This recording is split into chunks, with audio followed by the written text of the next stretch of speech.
My family betrayed me. Then I exposed their lies, took back my power, and rebuilt my life. I stand frozen in the hallway, one hand pressed against the wall for support, the other clutching my wedding magazine so tightly the pages crinkle. The dining room door is cracked open just enough for their voices to slip through. I wasn't supposed to be home for another hour. My marketing meeting ended early, and I thought I'd surprise them. Instead, they surprise me. She'll pay for everything, just like she did for my wedding. Violet's distinctive laugh, too loud, too sharp, cuts through the air. That's what little sisters are for. My parents chuckle in agreement, the sound of their betrayal making my stomach clench. We've already told everyone about the combined celebration, Mom says, the pride evident in her voice. Dad clears his throat. Your anniversary deserves as much attention as her wedding. 5 years is a milestone. My wedding magazine slips from my fingers, landing silently on the carpeted floor. I don't move to pick it up. I can't move at all. The blood rushes to my face as my breathing turns shallow. White-knuckled, I grip my handbag to keep my hand from trembling. 5 years of therapy teaching me to recognize my worth evaporates in an instant. I'm 10 years old again, watching Violet open my birthday presents while everyone applauds her for being such a good sharer. I back away from the door, careful not to make a sound. My legs carry me outside to my car, where I sink into the driver's seat and stare at nothing. The keys dangle from my fingers, but I don't put them in the ignition. Not yet. First, I need to call Robert. My finger hovers over his name in my contacts. 3 deep breaths later, I press call. Hey, beautiful, he answers on the second ring. How was the meeting? They're trying to do it again, Rob. My voice comes out steadier than I expect. But this time I won't let them. 5 years ago, Violet announced her engagement to Thomas. 2 weeks later, Dad called me into his study, explaining that Thomas had lost his job and they needed help with wedding expenses. Just temporary, he promised. Family comes first, Naomi, he said, his hand heavy on my shoulder. Your sister needs this. Mom stood in the doorway, arms crossed. If you really loved your sister, I handed over my entire savings account, $15,000, my education fund, my future. Bro.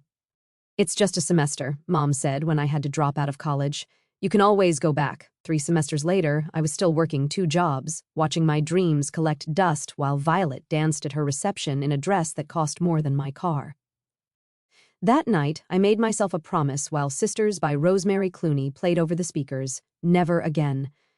2 weeks later, Mom invites us for dinner. Just a casual family gathering, she says, but I know better. Her voice has that rehearsed quality it gets when she's planning something. The table is set with the good china. Never a good sign. Violet and Thomas arrive 15 minutes late, as usual. Before we eat, Mom announces, once we're all seated, we have the most brilliant idea. I feel Robert's hand find mine under the table as Mom launches into a speech about beautiful symbolism and shared celebrations. We thought, she continues, beaming, that we could combine Naomi's wedding with Violet and Thomas's 5th anniversary celebration. Violet pulls out a folder, color-coded and tabbed, and places it on the table. I've already made a list, separate cake, of course, special dance, and I think the colors should match my original wedding. For continuity. Robert's fingers tighten around mine as I feel all eyes turn to me. They're waiting for my usual immediate agreement, my automatic yes that's been conditioned into me since childhood. Let me think about it, I say instead. The silence that follows is deafening. Mom's smile freezes. Dad blinks rapidly. Violet's mouth opens slightly, then closes. Bro, think about it? Dad recovers first, patting my shoulder dismissively. Always practical. That's why we know you'll handle the finances. Violet's eyes fill with practiced tears. I thought you'd be excited. Mom gives me a look. The one that says keep the peace before passing the potatoes. Naomi will come around. She always does. I smile and nod, the perfect daughter. Robert squeezes my hand under the table, a silent show of support. I'm sure it will be beautiful, I say, the words tasting like ash. But in my mind, a plan is already forming. A single thought burning bright enough to warm the ice forming around my heart. Never again. That night, I said I would sleep over to take some things left and to check what other plans my family is hiding from me. The family computer screen glows in the dim light of Dad's study as I scroll through Mom's email. I shouldn't be here, shouldn't be doing this, but Robert's words echo in my head. Trust your instincts, Naomi. Something doesn't add up. My breath catches when I see it. An email chain between Mom and Violet with the subject line vendor payments. Naomi. I click, heart hammering against my ribs. Abru. Don't worry about the deposits, Mom wrote. James and I have assured everyone that Naomi will cover all expenses once contracts are finalized. My fingers tremble on the mouse. I click through more emails, each one another nail in the coffin of my trust. Screenshots of venue options, catering menus, DJ packages, all with notes about how the bride will be handling payment. A notification pings on Mom's tablet, still logged into her Amazon account. I tap it without thinking and freeze. There, in high-definition color, is a wedding dress. Not my dress, a second dress, ordered 3 days ago. The confirmation email shows my credit card number. Brohru. I need your bathroom. I text Robert, our code for urgent calls. He answers immediately. What happened? They've been planning this for months. My voice sounds hollow even to myself. Violet used my credit card to buy another wedding dress, one that matches her vision. 4, Robert says, his usually calm voice tight with anger. That's credit card fraud. Abraham, there's more. I switch to speaker and open the banking app on my phone. Remember those deposits I couldn't account for last month? They weren't deposits, they were withdrawals labeled as deposits for wedding expenses. My parents got a call last week, Robert says after a pause. Someone claiming to be your wedding coordinator said you wanted a simple ceremony and didn't need their contribution. The pieces click together with sickening clarity. I minimize the email and notice an Excel file on the desktop labeled W plus a budget final. I shouldn't open it, but I do anyway. The spreadsheet appears meticulously organized with color-coded tabs. I click through them, my stomach dropping further with each page. Venue, $22,000. Catering, $15,000. Entertainment, $8,000. Flowers, $7,000. Photography, $6,000. Dresses, plural, $5,000. At the bottom, a final sum, $63,000, with a note in Violet's distinctive purple font, Naomi's responsibility. I lean back in Dad's chair, suddenly dizzy. The family photo on his desk, Mom, Dad, Violet, and me at her wedding, seems to mock me now. I was smiling in that picture, having just signed away my education fund. While searching for more evidence, I find Mom's journal tucked in the desk drawer. I've never invaded her privacy like this before, but I'm past caring. I flip to recent entries. Naomi's always been the responsible one, she wrote just last week. She'll understand this is for family. The same day Dad claimed financial hardship, a receipt from Pine Hills Golf Club shows his $5,000 membership renewal. I take screenshots and forward all messages to my chat. Tomorrow, I will start dealing with them thoroughly. My phone buzzes in the morning while I am at the office. A text from Jessica, my oldest friend who works at an event planning company, call me as soon as possible. Violet just contacted us, claiming to be handling arrangements for your wedding. I forward her the spreadsheet before calling. Her outrage validates what I already know. This isn't normal family behavior. They're gaslighting you, she says bluntly. This is financial abuse. Eber. Later that evening, Robert's sister Emily visits our apartment. Unlike me, she successfully escaped her own controlling family years ago. The problem isn't just Violet, Emily explains as we sit at our kitchen table. Your mother enables everything. Notice the pattern. Violet creates the crisis. Your mother offers the solution that requires your sacrifice. Mrs. Sullivan, my elderly neighbor who sometimes joins us for coffee, nods in agreement. She came 10 minutes after Emily. I've watched this dynamic for years, dear. Your sister takes. Your mother facilitates, your father enforces, and you accommodate, she says. Not anymore, I say, but my voice wavers. The threats begin the next day. Violet calls about a networking event at her company. Remember how I helped you get that marketing position? Her voice drips with sweetness. Family connections are so important. Speaking of which, have you chosen a venue yet? Dad mentions the house down payment they might help with if the wedding goes smoothly. Mom casually references Grandma's heart attack while discussing wedding stress. You know, cardiac issues run in our family? She sighs. I've already told the aunts about our combined celebration. They're thrilled. Bra. That night, I make my first strategic move. I'll need to be the one to sign the venue contract, I tell them over dinner, my voice steadier than I feel. Their exchange of glances speaks volumes. At my apartment, I cancel the fraudulent dress order and change all my financial passwords. The victory feels hollow when Violet calls immediately. "You're being ridiculous," she snaps. "You've gained weight anyway. That dress would have looked better on me. I endure the barbs, the manipulative texts, the constant pressure, the price of playing along while I formulate my plan. Later, alone in our bathroom, I finally break. Tears stream down my face as I grip the sink, shoulders shaking with silent sobs. Robert knocks gently but knows better than to enter. I stare at my reflection, at the woman who's been molded into the perfect sacrificial lamb. I splash cold water on my face, dry my eyes, and straighten my shoulders. This is war, but I'll fight it my way, with strategy, not emotion, with boundaries, not bridges. In the mirror, I see someone new emerging, someone with steel in her spine and fire in her eyes. The next morning, my phone buzzes at 7:43 in the morning. I don't recognize the number, but the text contains a photo that makes my stomach lurch. "Congratulations on your big announcement," reads the message from someone named Tara. I can't wait to celebrate both events next month. I tap the image and freeze. It's a screenshot of my mother's Facebook post from last night. Thrilled to announce we're celebrating two beautiful milestones in one special day, Naomi's wedding and Violet's 5th anniversary. Details coming soon. 47 comments, 93 likes. He Robert rolls over, his eyes still heavy with sleep. "Everything okay?" I wordlessly hand him my phone. He sits up immediately, fully awake. "They didn't even ask us," I whisper. "Call your mom," Robert says, his jaw tightening. "Now." Ibru's mom answers on the first ring, her voice suspiciously cheerful. "Good morning, sweetheart. Did you see?"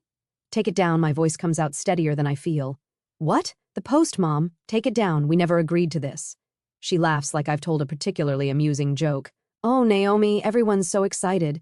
Your father's golfing buddies are already planning to attend. It's too late to change anything now."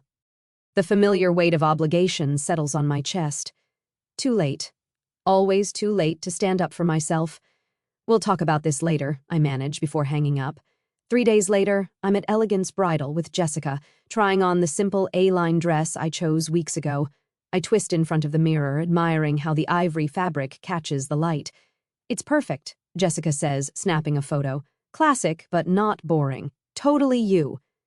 The bell above the door jingles. I catch the reflection of Violet sweeping into the boutique, designer sunglasses perched on her head, Mom trailing behind her. "Surprise!" Mom calls out, clapping her hands. "We thought we'd join you." Jessica shoots me a look that says, "Stick to the plan." I nod almost imperceptibly. "How unexpected," I say, turning to face them. Violet circles me like a predator, her manicured finger tapping against her chin. "It's a bit plain, isn't it? Nothing like my Vera Wang." She reaches for a glass of complimentary champagne from a nearby table. "But I suppose it suits you." Fibri, the boutique owner, smiles tightly. "Would you like to see some veils to complete the look?" Before I can answer, Violet's arm jerks, sending a wave of red liquid across the front of my dress. The champagne glass hits the floor with a crash. "Oh no!" Violet gasps, hand flying to her mouth in mock horror. "I'm so clumsy. Thank goodness you haven't purchased it yet." My fingers curl into fists at my sides as I watch the red stain bloom across the ivory fabric.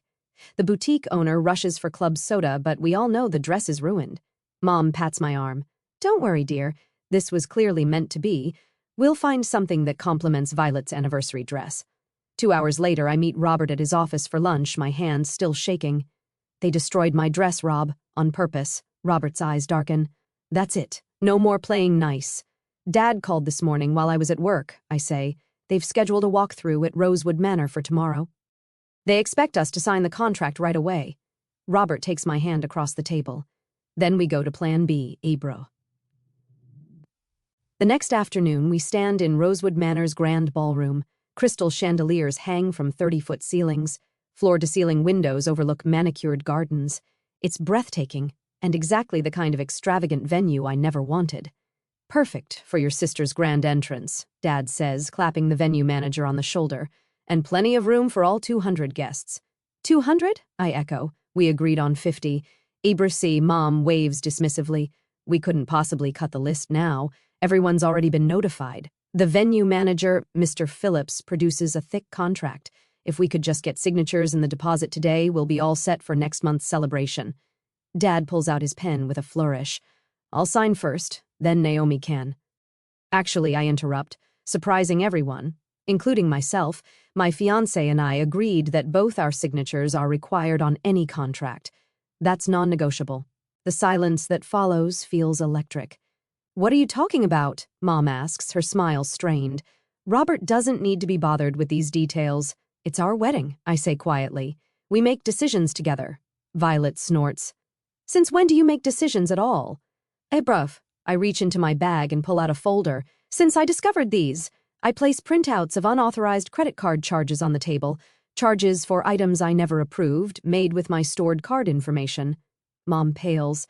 Dad stares at the papers, then at Violet. You told me she agreed to those expenses, he says slowly. Violet's face hardens. She always pays. That's what she does. Something inside me breaks open. Years of silence and accommodation rush out like floodwater. You ruined my college years, I say, my voice surprisingly calm. You're not ruining my wedding day. Mr. Phillips clears his throat uncomfortably. Perhaps I should give you a moment. No need, I say, reaching for the contract. I'd like to review the terms. Dad tries to intercept. Naomi, be reasonable. I've learned that true family respects boundaries. I meet his gaze steadily. Sign if you want to. I'll cover $6,000 for the deposit. The remaining $57,000 is your responsibility. Violet's face contorts. You can't do this. We've told everyone. You've always been the reliable one, the responsible one. I still am, I say. I'm just being responsible to myself for once.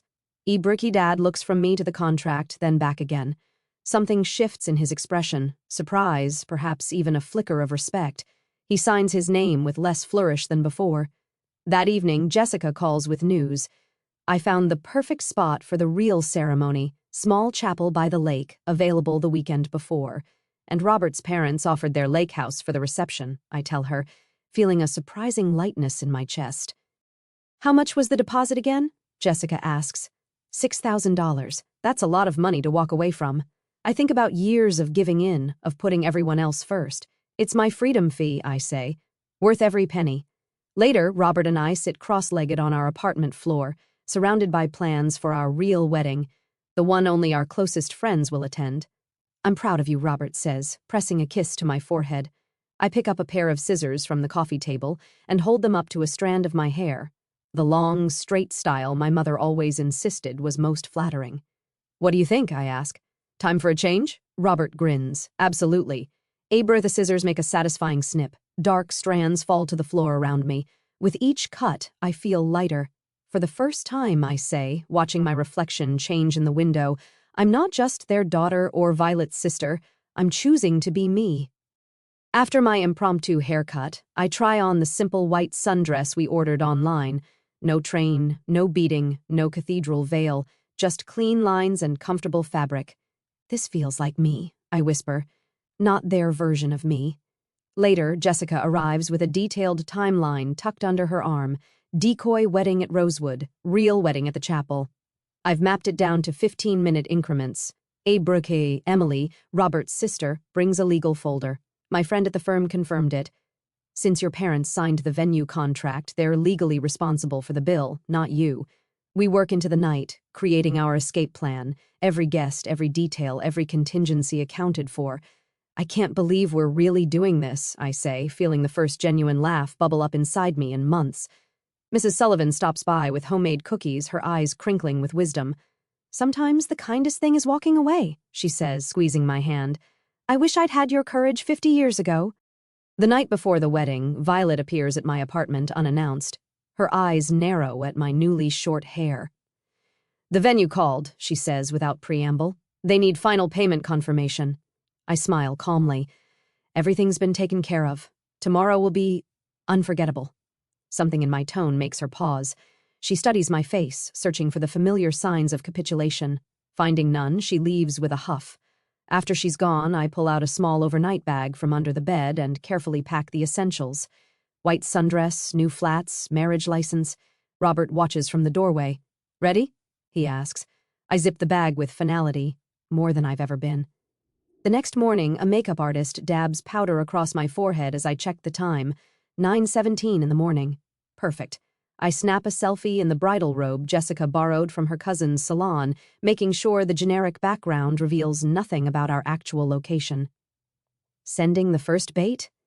I tell Robert, who's lounging on the lake house sofa in jeans and a t-shirt, coffee mug in hand. No tuxedo yet.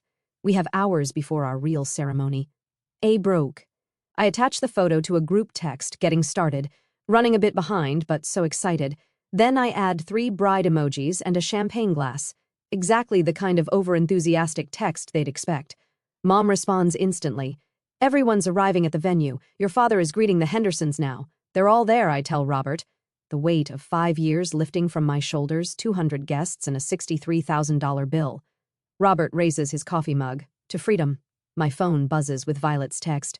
Remember, I need you here by 11:30 for our sister photos before your ceremony. Wear the pearl earrings I picked. I silence notifications and join my actual friends on the deck overlooking the tranquil lake. Jessica pours mimosas while Sam and Keith string white lights around the birch trees. Robert's parents arrive with wildflowers from their garden and warm hugs that ask for nothing in return. How are you feeling? Robert's mother asks, squeezing my hand, like I can finally breathe. We. At 10:45, I send another staged photo, hair done, makeup next, running about 30 minutes behind schedule. The responses flood in immediately. Mom, people are asking when you'll arrive. What should I tell them? Dad, the minister has another commitment at 3. You need to hurry. Violet, this is so inconsiderate, Naomi. My anniversary celebration is at risk. I switch my phone to Do Not Disturb and slip into my simple lace dress, the one I bought myself, not the beaded monstrosity Violet selected to complement her anniversary gown. Ready for our real ceremony? Robert asks, handsome in his navy suit. More than you know. At noon, Jessica returns from her reconnaissance mission at the country club, laughing so hard she can barely speak. You should see them, she gasps. Your mom keeps announcing minor delays. Your dad is sweating through his suit. And Violet, oh my God, Violet is telling everyone it's actually your fault because you insisted on using her hairstylist instead of hiring 2. How many guests left? Robert asks. None yet. They're too fascinated by the train wreck. It's like watching a slow-motion car crash in formal wear. At 12:30, I send one final text having a minor zipper emergency. Start without me. Be there in 20 minutes. Then I turn my phone completely off and take Robert's hands beneath the lakeside arbor. 20 cherished friends surround us as Robert's father begins our ceremony. No one checks their watch or texts during our vows. No one demands to be the center of attention. Across town, according to our plan, the venue manager is presenting my parents with a preliminary bill. The contract they signed, the one they pushed so hard to finalize, makes them solely responsible for payment. The $6,000 deposit I contributed was carefully documented as my only financial obligation. By now, Violet has likely realized that her anniversary celebration has become a $63,000 disaster. The carefully selected champagne tower stands untouched. The 5-tier cake with her anniversary topper on the premium tier remains uncut. The guests whisper behind programs, witnessing the family facade crumble. I now pronounce you husband and wife, Robert's father announces, beaming with genuine joy. As Robert kisses me, cheers erupt from people who actually care about our happiness. Later, during our intimate reception dinner, Jessica's phone lights up with a voice message. She puts it on speaker. Jessica, this is Eleanor Thompson. Mom's voice sounds strained, her usual composure shattered. If you know where Naomi is, please tell her this isn't funny anymore. The venue needs the remaining payment tonight. Her voice breaks. Her father, James, had to give them his retirement account information. Please have her call us immediately. In the background, we hear Violet shrieking at someone, likely her husband. What do you mean, what did I do? This was Mom and Dad's plan too. Heber. Jessica turns off the phone, and Robert raises his glass. To my beautiful wife, who taught her family the most valuable lesson they'll ever learn. I clink my glass against his. Freedom was worth every penny of that $6,000 deposit. The doorbell rings precisely at 10 the morning after our wedding. Robert squeezes my hand as we exchange knowing glances. Right on schedule. Ready? He asks. I nod, straightening the fresh wedding photos we arranged on our coffee table last night. I've been ready for years. Brew. When I open the door, Mom stands front and center, eyes red-rimmed and puffy. Dad looms behind her, jaw clenched so tight I can almost hear his teeth grinding. Violet hovers at his shoulder, her face twisted into an expression that can't decide between rage and triumph. How could you do this to us? Mom's voice breaks, tears already streaming down her face. After everything we've done for you? I step aside, gesturing them in without a word. They file past, Mom's familiar perfume, the one she only wears to funerals and confrontations, trailing behind her. Dad doesn't bother sitting. You're legally responsible for this bill, Naomi. I don't know what game you think you're playing, but it ends now. Tell everyone what kind of person you really are, Violet hisses, jabbing a finger toward me. I already started. Cousin Emma knows you abandoned your own wedding over some childish grudge. Ibruch, I don't flinch. Instead, I walk to our dining table where a leather portfolio sits waiting. Robert stands beside me, his presence a fortress at my back. I expected this visit, I say, my voice steadier than it's ever been when addressing them. I've been preparing for it for a while. One by one, I remove the contents of the portfolio and arrange them on the table. The movement feels ceremonial, like laying out the pieces of a sacred ritual. In many ways, it is.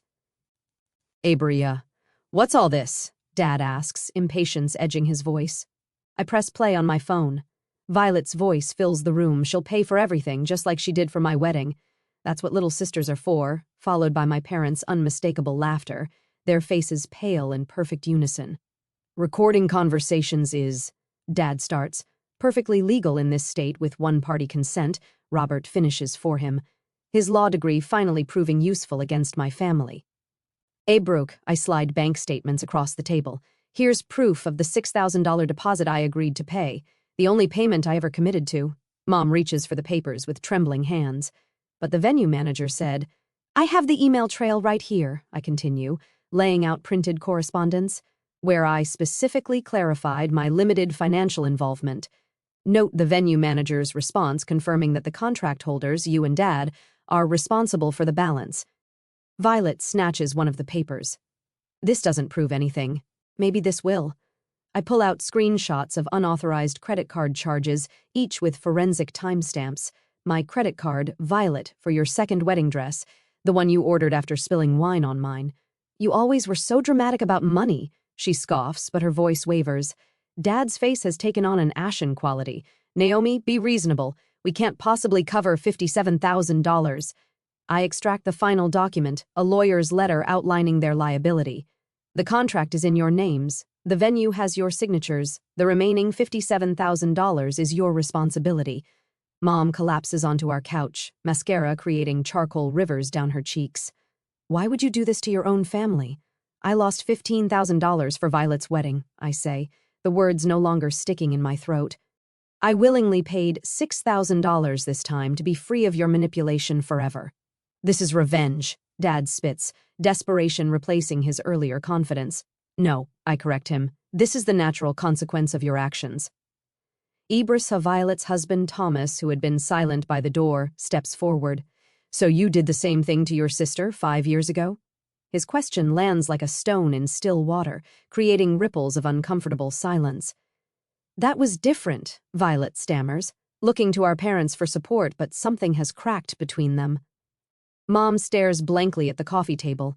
Dad glares at Violet, and Violet glowers at both of them. Abruch, your retirement fund, Mom whispers to Dad. We'll have to use your retirement fund. My retirement fund? His voice rises. This was your idea in the first place. I walk calmly to the door and open it. You can leave now. My new family is coming over to celebrate. They gather their things in defeated silence. As they shuffle toward the exit, I can't resist one final truth. Consider the $63,000 your investment in my freedom.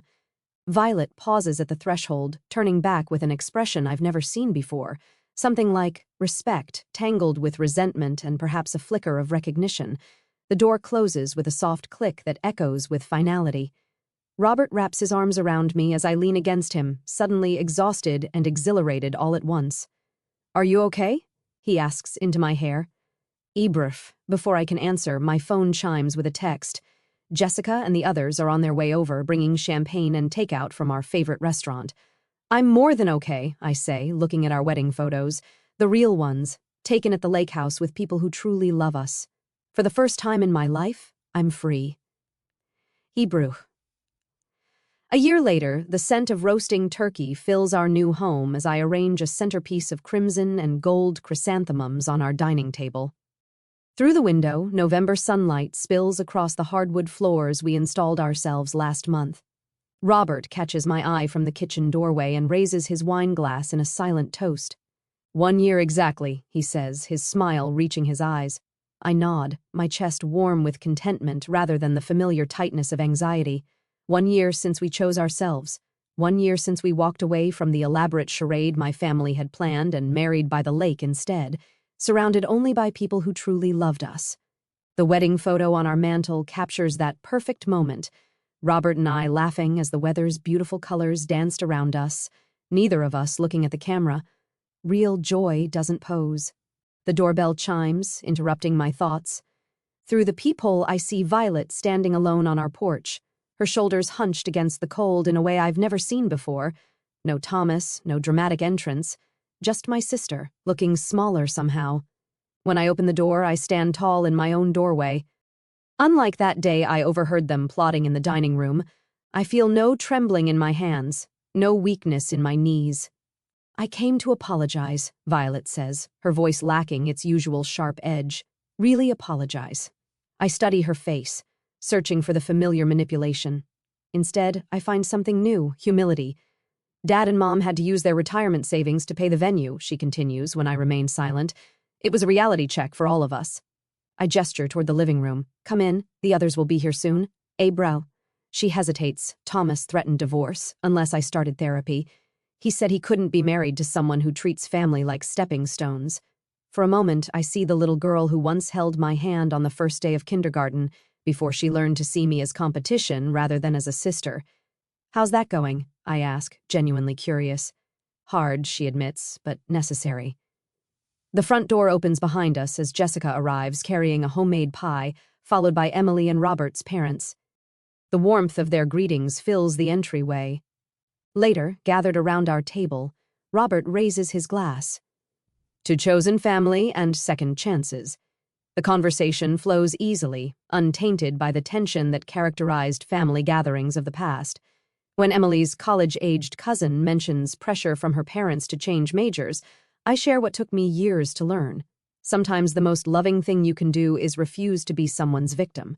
Boundaries aren't walls. They're the foundation of healthy relationships. The words feel natural now, not rehearsed. Last month, I began volunteering at the community center, mentoring young women struggling with family expectations. The scholarship fund we created with money saved on our wedding helped 2 of them start college this fall. As evening approaches, most guests depart with warm hugs and promises to return soon. Only Violet remains, helping clear dishes with careful movements.